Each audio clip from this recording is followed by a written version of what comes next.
Fala galera, eu sou o Lucas, voltei agora pra gente comentar sobre o capítulo 1132 de One Piece, que foi um capítulo de apresentação e confirmação. Confirmação sobre a promessa do Luffy com o Loki e também a apresentação da principal vila de Elbaf, que é que os Mugiwaras vão explorar agora. A gente vai comentar sobre tudo isso, sobre esse acordo do Luffy com o Loki que pode ocasionar em todos os gigantes do mundo odiarem o Luffy assim como odeiam a Big Mom. A gente vai comentar sobre tudo isso nesse vídeo, mas antes já deixa aquele like e se inscreve no canal se ainda não for inscrito. A gente vai lá para o início do capítulo, onde é apresentado esse garotinho. Ele é aquele mesmo garoto que foi apresentado quando o Shanks estava em Elbaf, e foi dito que esse garotinho aqui, que foi dito que o nome dele é Kron, foi revelado que o nome dele é Kron nesse capítulo. Ele é meio que uma homenagem do Oda a Vicky o Viking, que foi a história que o Oda assistiu quando era criança e que inspirou ele a criar One Piece. Então foi revelado o nome desse garotinho e ele é Kron. Ele vê de longe ali o navio dos gigantes chegando e pergunta se eles vão atracar ali para que eles possam comemorar no bar. Só que eles não vão, os gigantes não vão direto para o nível 2 de Elbaf, que foi revelado também que existem níveis. A gente já podia imaginar, mas realmente Elbaf tem níveis. E esse garotinho, ele corre para arrumar suas coisas e ir atrás dos chapéus de palhas. E dos gigantes, no caso. O interessante é que ele vai atrás do Luffy, porque ouviu da boca do próprio Shanks que era para ele guardar esse nome. Luffy do Chapéu de Palha. E aí eu acho que esse garotinho aqui, ele pode ser alguém que vai contar verdadeiramente o que aconteceu em Elbaf pro Luffy, na visão de uma criança, e tem uma interpretação completamente diferente do que os gigantes adultos têm, de toda aquela batalha que aconteceu com o Loki. E esse garotinho aqui pode, ou muito provavelmente é aquele que vai ajudar o Luffy a encontrar a chave das algemas do Loki e vai ajudar o Luffy a libertar o Loki. E é algo que a gente vai ter uma confirmação ainda nesse capítulo também. Porque Elbaf agora vai ser apresentado da forma como todo mundo queria, mostrando todas as características da ilha, e a primeira delas é que o Oda apresentou nesse capítulo a sua representação da Bifrost, que é uma cachoeira. Eu não entendi muito bem o que é esse arco-íris, se é um arco-íris de verdade, a gente vai debater ainda um pouco sobre isso, mas essa aqui é a Bifrost do Oda no mundo de One Piece, que seria uma ponte que liga o mundo dos deuses ao mundo humano. E é basicamente o que está acontecendo. Se a gente vê aqui o navio dos gigantes, que parece uma miniatura perto dessa Bifrost, ela vai ligar o mar dos humanos normais com a vila dos gigantes lá em cima. E se a gente reparar, aqui também dá para ver o barzinho bem pequenininho do início do capítulo e aquele bar que o Shanks estava quando estava aí em Elbaf. Mas como eu falei pra vocês, eu não entendi muito bem o que é esse arco-íris, porque um pouco mais pra frente a gente vai ver que ele tem um aspecto aquoso. Só que ele é colorido. E aí o Dory fala, o Brog na verdade fala que foi pintado com esse negocinho que ele tem na mão. E aí a gente se questiona, que tipo de material é esse? Por todas as características que Elbaf tá mostrando, vai mostrar pra gente, relacionado a esse arco-íris, a nuvens da Ilha do Céu e tudo mais, me faz pensar que esse é um composto criado a partir da pirobluina, se eu não estiver enganado. Que também é um composto que compõe as nuvens no céu, ou é tirado das nuvens do céu no caso, ou dá característica a nuvens do céu.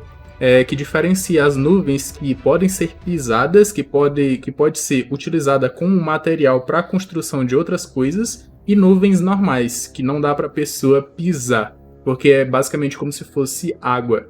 Então acredito que isso aqui é algum composto à base dessa pirobluina. Eu só não entendi o fato de que esse arco-íris aqui foi pintado e o que é esse arco-íris. E aí vem mais uma coisa que me deixa em dúvida, porque o que Dory e Brog falam aqui é que se você vê um arco-íris, você usa ele de ponte. Essa conclusão que eles chegaram me faz pensar muito em relação ao Luffy e os seus poderes. Porque tudo que o Luffy imagina, acho que o Oda já até falou isso, tudo que o Luffy imagina ele pode criar ou ele pode fazer, quando ele tá no Gear 5 no caso. Será que a ilha de Elbaf vive em um conto de fadas? Ou será que aquela coisa que o Vegapunk falou sobre as Akuma no Mi seria criação da imaginação das pessoas? É algo que realmente acontece em Elbaf? Aquilo que se imagina pode ser criado? Não sei, mas eu fiquei muito em dúvida, porque não dá pra saber o material ou de que é feito esse arco-íris. Foi dito que ele é pintado com esse materialzinho e ele tem um aspecto aquoso, que nem vocês vão ver aqui, ó. Porque quando o navio começa a subir na vertical e meio que velejar em cima desse arco-íris, a gente vê aqui que ele tem um aspecto aquoso. Mas comparando esse arco-íris com essa cachoeira de água aqui que cai de cima da árvore, não parece ser a mesma coisa, porque ele tem até um arco aqui, ó. Se fosse só uma cachoeira normal como essa pintada, não teria só essa ponte de acesso ao nível 2 de Elbaf. Poderia ter essa daqui, poderia ter lá do outro lado, e em cada um dos lados da árvore que tem essa cachoeira aqui. Mas não, ele tem um arco, ele é um arco bem definido, pintado, então eu acredito que não seja água. Mas tem um aspecto aquoso, e isso me deixou muito em dúvida nesse capítulo. Agora, indo direto pro núcleo do Luffy, a gente vê que ele se joga do submundo pra aquela ponte, que ele se despediu do Chapéu de Palhas, e encontra a Gerd e o Goldenberg. Se eu não estiver enganado, o nome dele aqui é Goldenberg. Eu tô que nem o Sanji, só tô lembrando do nome das mulheres. Gostei dessa interação da Gerd com o Luffy, achando os humanos fofinhos, mas não da forma como o doidão lá age. E eles se perguntam como que o Luffy veio lá de baixo, o que aconteceu para ele estar lá embaixo, se ele sofreu muito, começa a questionar como o Luffy caiu lá embaixo.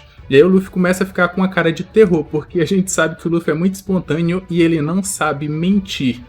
E aí ele fica se remoendo para responder alguma coisa sem mentir, acaba não respondendo nada e lembra da sua promessa com o Loki. Promessa que foi confirmada nesse capítulo que o Luffy tem com o Loki. Então ele vai para a Ilha dos Gigantes atrás de uma chave para libertar o Loki em troca de informações sobre o Shanks. E essa ação do Luffy, que foi confirmada nesse capítulo, pode ocasionar uma guerra em que o Luffy pode ser odiado até mais que a Big Mom pelos gigantes. No caso, por ter feito ou por fazer essa ação, que é libertar o Loki. E já foi dito que quando o Loki for libertado, o Ragnarok vai começar, ou algo do tipo, se eu não estiver enganado. Então pode chegar um momento nesse arco que o Luffy vai ser odiado, os Chapéus de Palhas vão ser odiados, vão ser caçados pelos gigantes. Inicialmente eles estão sendo louvados por terem chegado na ilha. Pode ser que eles sejam procurados por cometer esse crime de libertar o Loki.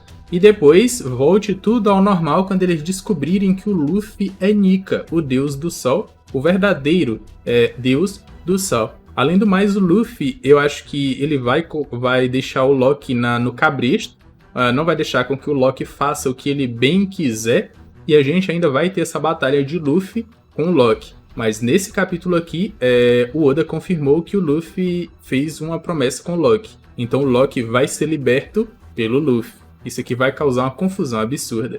Em outro núcleo, nós temos ali aquele doidão do Road ainda procurando capturar os Chapéus de Palhas. Ele tá doido pra ter os Chapéus de Palhas com miniatura e acaba caindo em uma armadilha aqui de Sanji e de Zoro.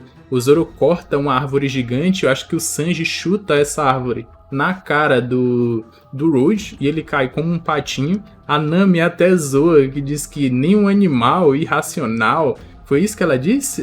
Nem animais idiotas, foi isso mesmo que ela disse. Cairiam em uma armadilha tão tosca como essa, mas o Road acabou caindo. O saco de pancadas dos Chapéus de Palhas nesse arco de Elbaf.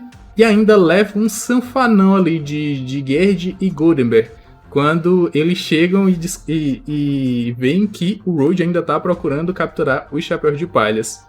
Tá sendo bem cômico esse cara apanhar pra todo mundo, mas acredito que o Oda ainda vai dar alguma redenção pra ele ser importante em alguma parte do arco, até porque ele também é um navegador, assim como a Nami, e a gente sabe que a Nami ela é bem importante para os Chapéus de Palhas. E aí, a Gerd e o Goldenberg começam a se apresentar para os Chapéus de Palhas. Inclusive, eles se reencontram com o Luffy. E o Luffy tinha se jogado em cima de Goldenberg e Gerd porque viu eles carregando o Sunny. E aí o Luffy foi lá para recuperar, o Sunny tá aqui atrás, é engraçado. O Sanji já fica louco de amor pela Gerd, não quer saber de outra coisa. Foi bem engraçado esse momento. E ao se reunir com os outros Chapéus de Palhas, o Luffy começa a correr com o Usopp para realizarem o seu sonho. Eles juntos prometeram que um dia iriam para Elbaf e agora eles estão muito próximos de realizar esse sonho. Eles já estão em Elbaf, no caso, mas ainda não tiveram um vislumbre de toda a Ilha dos Gigantes. E é exatamente isso que eles vão ter agora. E quando eu vi isso pela primeira vez, me fez lembrar de diversos momentos dos Chapéus de Palhas nessa trajetória para chegar até Elbaf, inclusive que o Usopp poderia não estar aí, porque teve aquela briga entre os dois, aquela batalha entre os dois, mas acabou que no final eles se reconciliaram e o Usopp voltou para o bando dos Chapéus de Palhas. Um outro ponto interessante que foi dito pelo Brog é que a ilha de Elbaf é dividida em 3 níveis. A gente tem o submundo, que era onde o Luffy estava, e que o Loki também estava, e é o nível do mar, onde qualquer navio pode chegar e atracar ali, a não ser que você aponte suas armas para Elbaf, senão vai acontecer o que aconteceu com o Kid.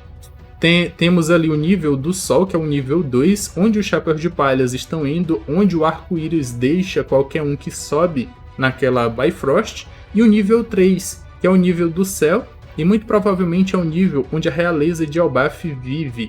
E se eu não estiver enganado, o Gunfall, ele fala que existe uma outra forma de chegar à ilha no céu, e o No Upstream é a forma mais arriscada e absurda possível. E aí, para chegar na Ilha do Céu, muito provavelmente teriam que chegar em Elbaf e subir toda a árvore até chegar no topo, no céu. E aí eles poderiam chegar em Skypiea, fazendo até o caminho de volta, se eu não estiver enganado. Mas muito provavelmente, aqui no céu é que fica o que vive a realeza de Elbaf, fora dos limites ali dos dos gigantes normais, no caso. Para aí, nós termos um pequeno vislumbre de toda a extensão desse nível 2 de Elbaf, que é absurdo. A gente vê aqui diversas construções gigantescas. A gente sabe que os gigantes já são absurdos em tamanho, e as suas criações são 10, 15, 20 vezes maiores que um gigante normal. Inclusive tem um castelo aqui que parece muito o castelo que o Road criou lá no seu Lego, no seu mundinho. E lá atrás a gente consegue ver a Bifrost, que é a ponte arco-íris que eles têm, além de umas montanhas que me lembram muito Totaland. Totaland não. Acho que a segunda ilha que a Big Mom foi com a Mãe Carmel me lembra muito essas montanhas lá atrás, ó. E a gente vê aqui que tem uma vila gigantesca em cima dessa árvore colossal de Elbaf.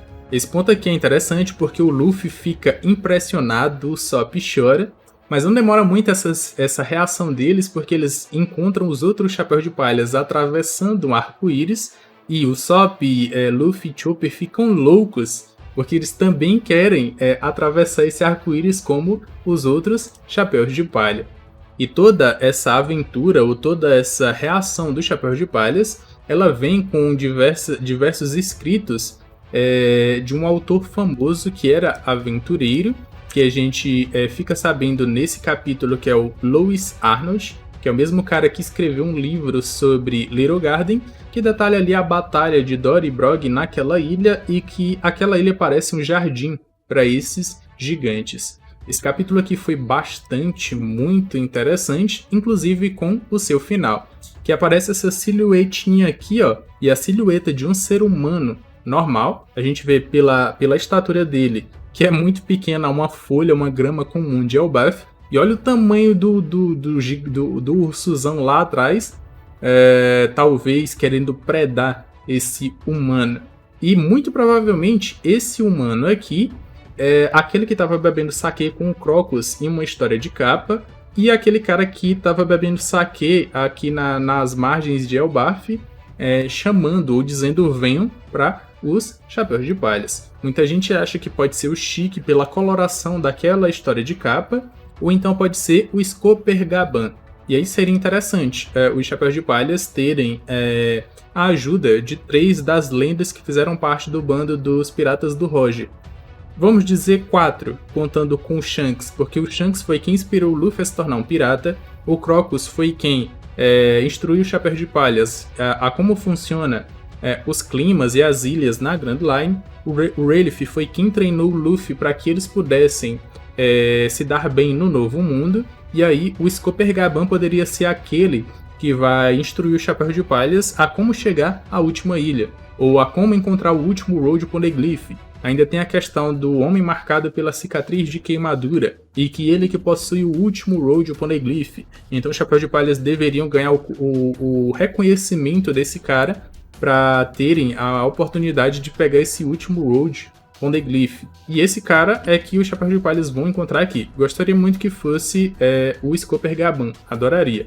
Mas uma frase que me deixou bem em dúvidas em relação a Elbaf é a última frase do Louis Arnold, o aventureiro. Porque ele começa a falar sobre o quão grandioso é Elbaf e que a visão não pega toda a extensão de terra dessa ilha, que tudo é indescritível, não tem como descrever em palavras, mas no final ele fala: não fiquem por tempo demais nessa terra. O que será que ele quis dizer com isso? Não fiquem tempo demais nessa terra. Será que isso já é um prenúncio de todos os gigantes odiando o Luffy pelo que o Luffy ainda vai fazer ao libertar o Lock? É isso que a gente vai ver nos próximos capítulos. Mas eu quero saber as suas opiniões em relação a esse capítulo. Já comenta aqui embaixo o que eu vou estar vendo e vou estar dando coraçãozinho para vocês. Aqui na tela final vão estar aparecendo 2 vídeos que eu acredito que vocês vão gostar. Eu me despeço por aqui, um abraço e valeu!